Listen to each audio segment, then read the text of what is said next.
Hello, everyone. Welcome to Moonride. I'm here with the infamous Debbie of Freebird Spirit and with Kim of an Intuitiview. Uh, we are going to talk today, and I'm going to give Debbie the credit she deserves because she came up with the title for this, which is Practice That Will Enhance Your Channeling Experience. This is all for people who are, starting to do this work, and we just want to talk about those moments where we really like leveled up, where we just had just a new way of understanding our work, just to share that with you so that you can level up too. You can learn some stuff from all of us. So how you doing, by the way? Good. I'm doing good. It Good. is, Doing good.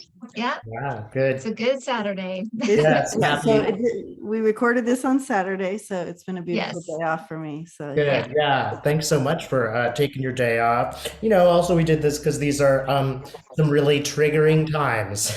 So we want to talk about things that level our consciousness up as opposed to kind of bring them down. You could be like cement right now, considering all the things that are going on, but we Right. have choices. So maybe Kim, will start with you first, talking about how you sort of moved up in your abilities. Maybe you could. Well, I, I guess there's been a couple. So I would say that, being able to um, move into meditation, and I know that a lot of people are it can be intimidated by meditation, but really it really did help me to move as far as my abilities. It's kind of helped me to reach in a way I wasn't able to before. So that was a big thing. But we were talking before, working with orbs has been one of the biggest, most transformative, I think, thing. And for me personally, but also for people that I am able to share that with, because I will send videos to people of their family members, their orbs. I'll call in the orb and the orb will come straight to the camera and usually do something very specific to their personality. But I call in animals, a lot of pets. I'll do family members, and it really is transformative for people. It is, because it's seeing something with your own eyes. Yeah. And I Yeah. think some people are right on the edge where they're kind of like, do I believe this? I think I believe this. I really have faith that I believe this. But seeing it with your own eyes, it just erases the doubt. And a good example of this is a, a woman that I spoke to, and her son had passed away. And it was at a time when I think he was about 18 or 19. And and I talked to her for a long time. We did a mediumship reading, and I all of a sudden just felt like he wanted to come through as an orb. Well, I said, I'm gonna, I do this for people sometimes. You want me to do this? She's like, oh yes, of course. So I did this orb for the mom, and the son came in, and he was like a certain color. I think it was like a bluish color or a greenish color, something like that. Came right to the camera and kind of did a peekaboo, kind of went in and out, and then took off. And I said, oh, he came in and whatever. So I sent it to her, and she wrote me back and she said his father saw that and started to sob. He he really, really didn't think, he just thought that his son ceased to exist, that he was just gone. Mm, And that this was, she just said this was a breakthrough for him to realize that he's not gone. He's just transformed. He's just another, in another state now, but he's still around and still very much himself. Because she said that the way he moved and the way that he did that was exactly his personality, teasing us, having fun with us. That was him. mm, So so it can push you right, kind of off the ledge into like complete and total acceptance and belief in what, mhm, and what is we normally can't see. But so that, and then for me just personally, the conversations I'll have with orbs and the different things that have happened, yeah, it's amazing. do you And go ahead. do you see the orb in your mind? Do you just kind of know it's coming? How does it work? I film them. so I film the orbs. And so and sometimes when I'll know, I can kind of hear them in my mind's ear. If they go past me or through me, I'll hear what they're saying in my mind's ear. The only time I've ever seen them with my eyes was a time when I was really upset. I was very upset because they had not passed the anti lynching law for the when George Floyd, that whole thing happened. And so I was very upset and I was crying and I was apologizing. I was just apologizing to all African Americans that we cannot get shit done. And so I was just beside myself with just kind of sadness, but also asking for forgiveness in a way for all of us. And I looked up, and this was all caught on my Ring camera because I get a lot of them on my security camera all the time.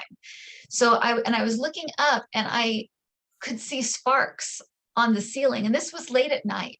So I could see sparks on the ceiling, and it was dark in the room, but I was in this chair. And anyway, I was just praying and crying and apologizing. And I look up and I see all these sparks. And when I went to look at the Ring camera to see, was there anything there? Because I just thought maybe I'm tired, I'm just going to go to bed. And I look on the Ring camera and it is like an orb explosion. Wow. And that is when I realized that when we pray, when we apologize, when we do something from our heart, it moves energy. It actually literally moves energy. And then we did this kind of big prayer with a bunch of readers and did a big like a prayer for the kind of a forgiveness prayer kind of. So anyway, but it made me realize that is what's happening when we do things like that, when we say sorry, when we ask for forgiveness, when we pray. It does something. It literally does something in our atmosphere that changes things on a physical level as well as a spiritual level. Yeah, wow. It's just something similar. Just before I went to Uluru, I did a similar thing because I realized that one of my ancestors had slaves, right? And so I went to this thing where I'm like, forgive me, slavery's wrong. I hope you all hear me and all this stuff. Right. And I went to Uluru and I had the most incredible rebel. I actually went and I did some help for Aboriginal people who live in parklands. I actually brought them wood. Next, I went to Uluru. I came back. I was like it was like I was walking on a cloud for a week. It really, something changed me. It's not it's not just that you're doing a really great thing for others, Kim, although I think you are. It's just what a great heart you guys have that you do things like that. But we are transformed, aren't we? When we do that kind of praying for others.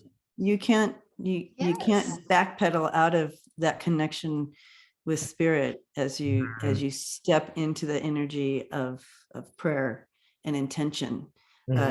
You can't undo that once it's kind of like going on a roller coaster for the first time. You can't take that experience away and you're like, whoa, that it has changed you and your cellular whatever level. Cellular. No, something changes. Yeah. And I was just going to say that it does. And now I lost my train of thought. That was like, no worries. Yeah. She's trying to help me. I'm going to forget here. Okay, I don't know what to say. That's right. It'll come back. So it will. Maybe you could tell us. I know what it was. It's that I always feel sorry for people who can't bring themselves to apologize or to ask for forgiveness, because you're right. It transforms you. It's for you. And there's nothing like the release and the surrender that happens when you do that, when you say, I'm sorry, when you ask someone for forgiveness. it really is for you. And so I always feel bad for people that can't bring themselves to do that, because there's nothing else that really can replace that when you move into humility. Mm, It's mhm, it mhm. changes you. Yeah. Yeah, it's like saying a lesson's been learned. It's like saying, Exactly. okay, I've learned that lesson in life. Now I can move on to my next task. Right. Uh, Yeah, uh, exactly. Beautiful. As I watch the So video. that maybe you can tell us about your own sort of level up experience. So, I really feel that, and for all the family watching too, that you can look in your own life too and see different times of anything, of leveling up in things. And so spiritually for me, I knew from a young age that I kind of lived in that in between. I call it the in between, and had these different. They became different because my world told me they were different, right? So these different abilities or whatever, and in communicating. But I didn't have mastery of them. I couldn't control them. They just happened. But when I moved, as I moved and grew and aged or whatever, and made some choices of my own, I chose so I was a religion, right? So as a Christian, and so but I had my own belief system within that system, right? Mhm. So I knew for a fact that we were supposed to walk in the garden with God, and He talks to us. That was part of the scriptures. So we can do that, you guys. So I'm like, we still can walk with Him and have a conversation. It's Ah, Right, back and right. forth, you know what I mean? And everybody looked at me like I was crazy. And and when you pray, you don't just pray you experience. It's an experience. It's like, and so and I knew there was so much more, the healing and the this and what the miracles and the knowing and the, being two places at one time and all these things that I felt people were missing out on in my church or whatever. And so I started at that time doing what, we call automatic writing. I didn't, oh, there's an echo. Is it gone? Okay. So I oh, didn't know at the time mhm. that it was called automatic writing. I just sat down and I'm going to have a conversation with God, and it's going to be back and forth. So how am I going to do that? So I just sat down with a piece of paper and, started writing, dear God, blah, blah, blah, dear Jesus, whoever I was talking to at the time. And I would ask questions, and then I would sit. And the important part here I want everybody to hear is, and Kim was talking about the meditative sense to this. The main part of meditation is silence. So take the word meditation out of it if that's scary to you, and Mhm, it's just the silence. And it's being comfortable with that silence. So, mhm, and in that silence is when you start writing. So I would, you have one color pen of the question and then another color of the pen. And as you pick up that pen, you just start writing. And at first I thought, this is just me writing myself back. You know what I mean? But, I would put someone's name down here and a message for them that could be helpful for them. And how do I pray for them? And I'd write it all out. I'd start with praying for them, and all of a sudden it would turn into this story of some sort. And what really shifted for me was when I actually took those stories or the automatic writing to the people and shared it with them. And I always remember the first time I did that, because it's scary, you guys, because you know what I mean? You're stepping out, and these are church people. So I'm like, I have this message for you from God. I'm just the in between. I'm not saying that I'm, and I'd be all embarrassed about it, but I got this message and I hope that it helps. And so, and they would be weeping and they're like, oh my gosh, and la, la, la, right on. And then there was times when I would, and that was like, oh, I am talking to, I am really doing it. You know what I mean? Even though you are, that feedback really helps. So to really, like, I'm stepping into this and owning this. This is me. And that's a lot about things too, is um, really stepping into the knowing who you are as a spirit being, a soul being, and that you truly are connected. And the only noise we have is this suit we have on, you know what I mean? So realizing that. And so, and then I would also do where I'd write to someone like these predictions, or, you know, kind of how to prepare for the next 6 months for them. And it would, everything that was written down would come to pass. And so that was one of my big aha and stepping at that time. And of course it morphed into more things. And another example of probably around this, in the same years, I was still going to church at the time. And I would have, but I was also teaching at a Christian college. I would have students in my home, because I wanted everybody to know that you could have this communication back and forth. You need to be prepared for this world that we're in. Should you go in that cafe or not? Or, you know what I mean? Is it going to, I didn't want to be fear-based, but I just wanted you to know, be open to being aware of things. Should I get on that plane? Should I drive to work today in that snow? Should I, you know, like that, knowing those types of things. And we can hear and do that. So I would have these students over, and we would put one of the person's names like in the middle or whatever. We'd say, okay, we're going to be intentionally focusing on John right now. And I want you to sit in the silence and receive any messages you hear from God and write them down. And however they come in for you, whether it's a song, whether it's a feeling, whether, you know, just like the same things we talk about now, but I didn't have the same language, right?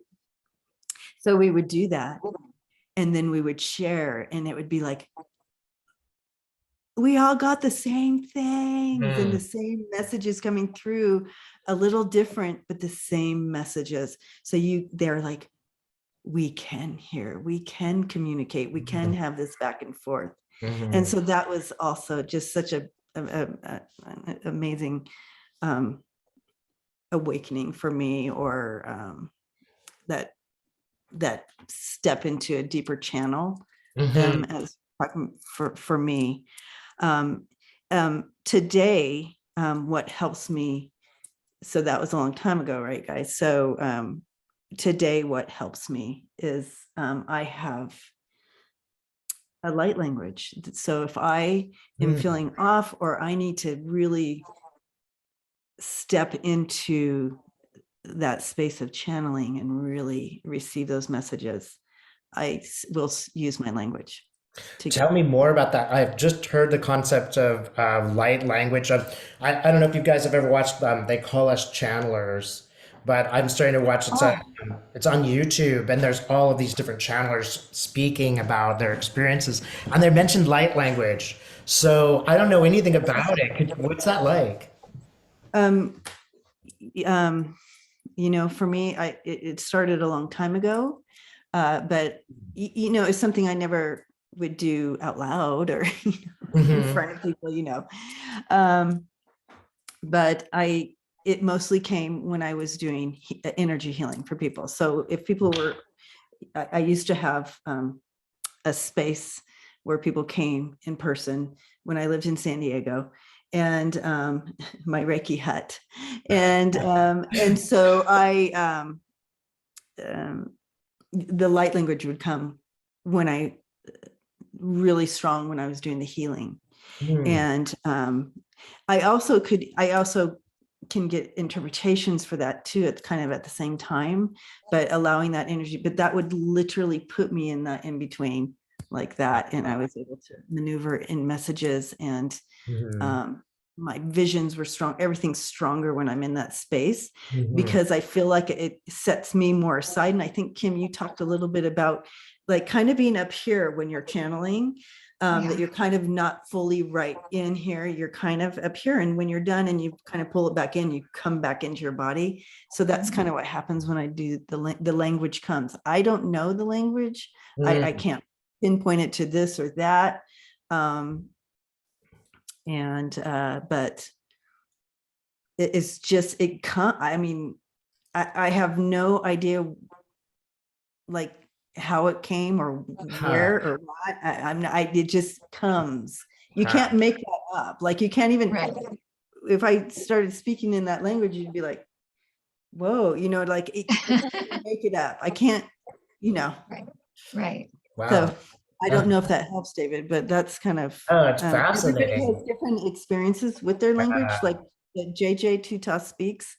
Um, we have done retreats together, and she is a shaman like you, but she has a language, but she knows exactly, she has more background to it. She knows where it comes from. She knows names and like this, and when she has a more succinct like grounding of understanding of it, but I, Mhm. I I don't Mhm. Mm. know, I don't know where mine Mhm. comes from, but I do know that I trust it because the healing that comes, and Yeah. also the visions that are given and the words and everything, the intentions are all love.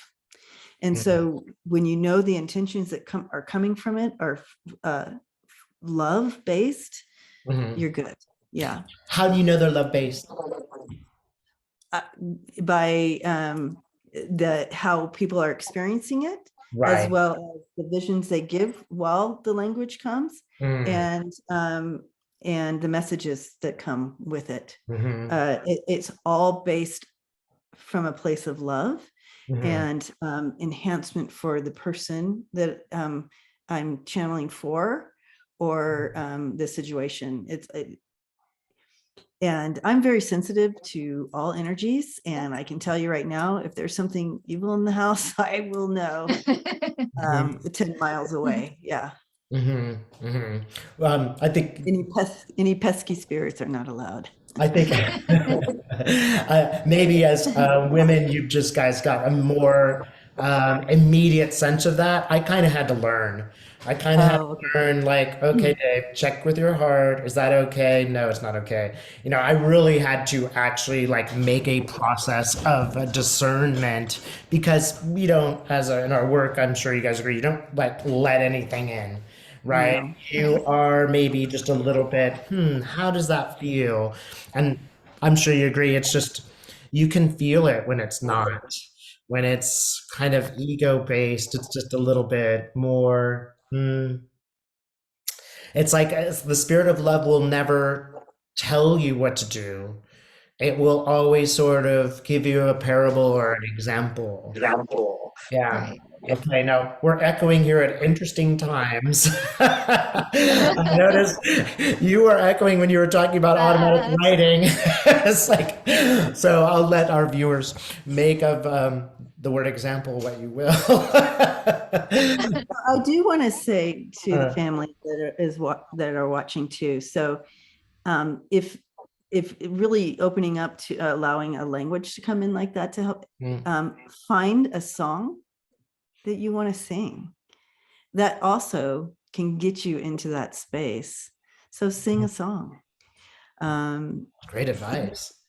even if you're not a good singer, it doesn't matter. Just you can sing it in your head, but sing that song, whatever. Uh, I mean, don't make it a hard rock song. You know what I'm saying. Get a love based song to get you into that space, Hmm. to ebb and flow through the energies that you're working with.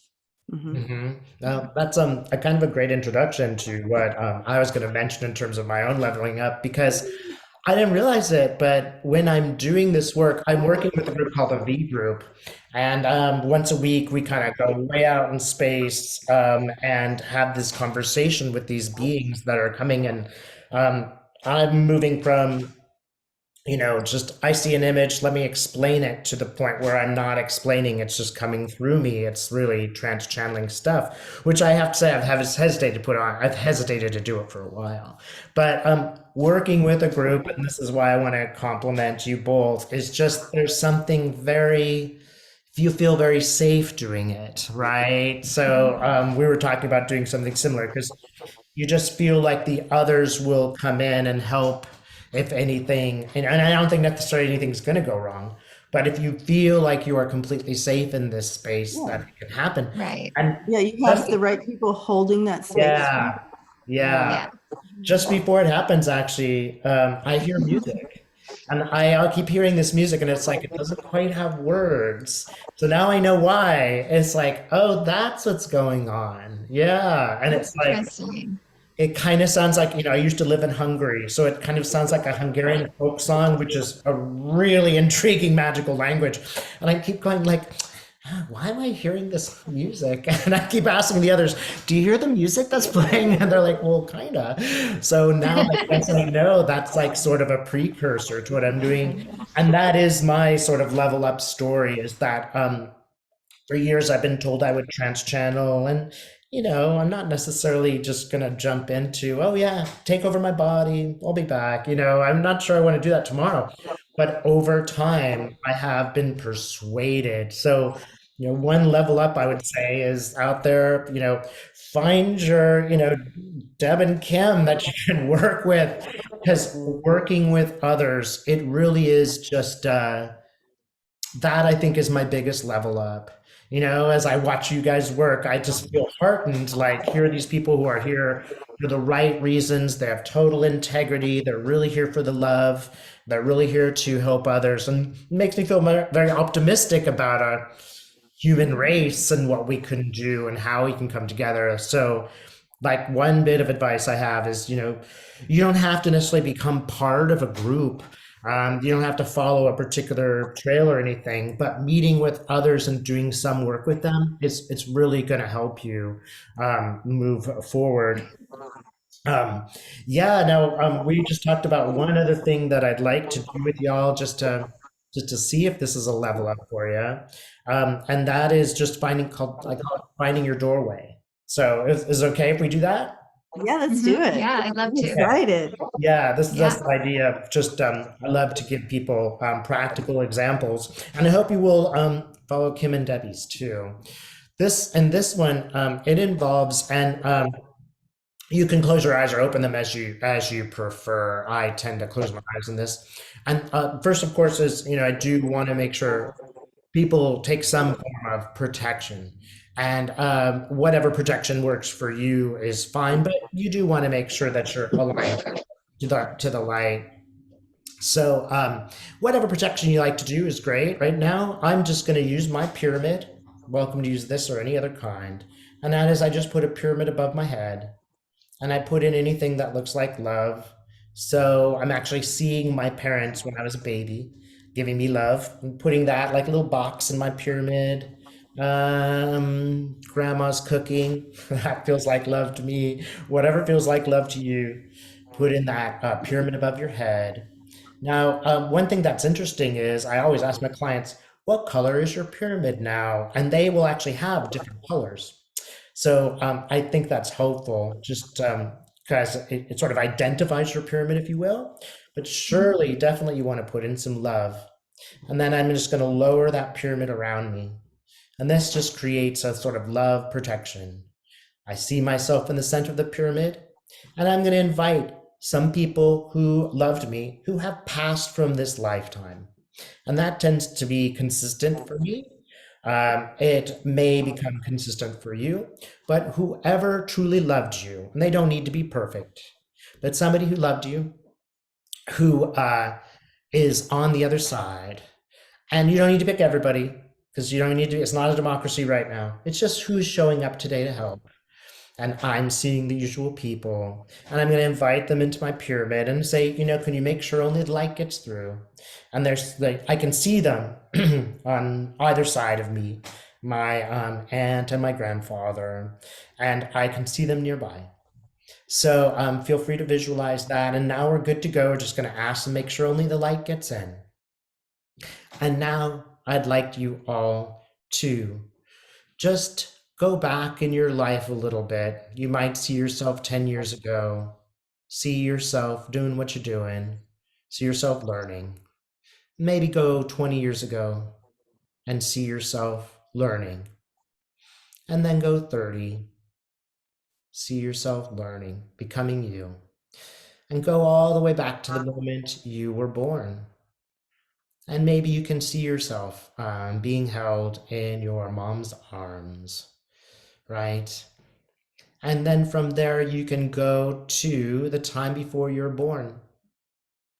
And in that time before you're born, there's a party out in space, all these spirits encouraging you, letting you know you're going to do great. It's really full of loves from past lives. It's full of guides and angels, all these people just cheering you on, letting you know how well you're going to do in this lifetime, maybe giving you a little warm up for some challenges. Feel free to see that. And from here, ask Spirit to show you a doorway. This is a doorway into your spirit world, a doorway through which you can meet your higher self or your guides. And really picture that doorway. Now, this is something I really had to learn how to do from the Divine Feminine. And that is not just see your doorway, but check in with your heart. So when you see that doorway, don't just go, yeah, good, it's my doorway. Check it out and go, how do I feel about that doorway? Do I like it? Is it icy? Whatever you think. So feel free to do this on maybe Kim and Deb. Maybe you could tell me. Let's start with Kim. Can you see a doorway? Yeah. Can you describe for us what it looks like? Um, it's a huge white door. Wow. So it's great to describe it so you can really see it. But I'm going to ask you just in your heart, Kim, how do you feel about the doorway? I feel good about it. But I do feel like uh, opening the door or going through the door, there's going to be a change. Uh-huh. Something's going to change. Okay. Now, this is a good one because it's kind of in the middle. I just would say that if you feel the change is what you want, then Mhm. that's a good doorway. And we're not necessarily going to go all the way here today and go through. Right. If you just feel like it's mediocre, you can always move that doorway and find another. What do you think? What's your instinct tell you, Kim? I like this door. This door. Okay. I also have to say it's almost cartoonish. It looks like Huh. wider on the top and kind of thinner on the bottom. It looks like almost like a cartoon door. Uh-huh. Just so you know. Okay, that's fine. Yeah. Well, anyway, Yeah. sometimes things show up as cartoons because they make it a little bit softer for us. They're not just, Right. they're not so scary. If it's, Bugs Bunny, it's not a terrifying character. So Right. maybe we'll just take it a step further and go ahead and go through the doorway, Kim, and tell me if anyone shows up. And, So yeah, so I'm seeing actually a cousin no kidding. and an aunt actually, No which kidding. is interesting. Yeah. Okay. Now, we'll just ask, do either of them have a message for you? Keep keep going. We love you. Good. That's wonderful. So, just to keep this very neat, I'm just going to say, ordinarily we could talk here for 20 minutes with them, and I will encourage anyone to do that when they have a moment. But for our purposes, Kim, maybe we would do that for later. But I'm just going to say thank you to them and let them know you'll be back if you are so inclined. And Okay. then we'll just kind of hang out here for a moment until we come back through our doorway, if you will. If they do give you some messages, In the meantime, by all means, you can ask, but just in the interest of time, we'll have you hang out there for a moment, and I'm going to ask you to, Deb. Did you see a doorway? I do. What's it look like? You can see like the whole area and then this door, and it's a round door, Ooh, and behind it is it's all water. You can see it's no kidding. water. Hmm. And so I'm like, how I can open that door and go through because the water will go, you know what I mean, escape. But I kind of followed Kim in as well. And so so there's like a little thing that goes, it turns and you open the door like a vault almost. And I was able, no water came out, and I Hmm. was able to walk right in to the water and be fine. Hmm. And so there was several people, but I can, it was like, I had a couple people who really wanted me to see them standing right there waiting to say hello or make connection. Hmm. And so that was really, really cool. Cool. Yeah. Now, are these a couple of people who you know, or are they more like guides? So I would have known them. I mean, I would have known them when I was a baby, but I Uh-huh. didn't know them. I didn't know them after like 2 years old or whatever. Hmm. Okay, wonderful. So, just let everybody know, I usually take this a next step, and I actually move a little further in my pyramid, and I have people go a little bit in the pyramid until they cross a river and then meet their guides. When we do that again, you want to make sure that the guide is the guide from the light, and you would ask the same question. You would ask them, show me something from the light that lets me know you come from the light. And people will get different things. Sometimes they'll see the ring they lost on 42nd Street in New York in 1956, or I won't fill in the blanks. But when you see what spirit offers, you'll know if they're from the light or not. And this is just my method of just like finally making absolutely sure. Now I'm going to encourage both of you at another time to use this technique and take it further, but we might not have time for that today. So I'm just going to ask y'all and viewers just to come back. Again, thank whoever you have seen for showing up. Let them know you'll be back. And if they do have a message for you, feel free to ask. And then as you turn, go back through the doorway because we don't want to just leave it open. Go back through your doorway and then just kind of come back into the room. Thank whatever family members or guides or people who have been in your pyramid. Again, it should be someone you know, but who has passed from this life, just to keep it grounded, right? We want someone who did live on Earth and whom you knew, and just thank them. And as you lift up their pyramid, let them go back to their business, right? And then you kind of come back into the room. Yeah, how was that, guys? Great. Yeah, Really, really good. Yeah. yeah. Trippy. Say again. Trippy. Yeah, Trippy. no. Okay. That's Yeah. a great modern word to use. That's a good Well, word, Trippy. Well, feel free to use these techniques, and I hope you guys, everybody watching, will consider all the techniques that have been shared today. There may be some that work better for you, and there may be some that work better for you this year, but next year you want to try the other ones. I think it's a wonderful time as we move into a sort of new earth. a new experience, what many people are calling a sort of divine feminine, that we move into practices that empower ourselves. Talking to Debbie and Kim, that always makes me feel super empowered. We're all doing great work for really the reasons of love. I'm going to put it that way. That Right. is so empowering. Getting to know people like that is really, I think, the best school that there is. So being in the presence of love. Yeah. So thank you guys. Oh, being in the presence of Absolutely. love, 100%. Yeah. Yeah. Thanks so much, you guys. Thank you, Thank David. you. Appreciate it. Thank you, Dave. Please, everyone, get in touch with these two. They do great work. Everybody who works with them tells me this. Thanks so much, everyone, for watching. Bye bye, guys.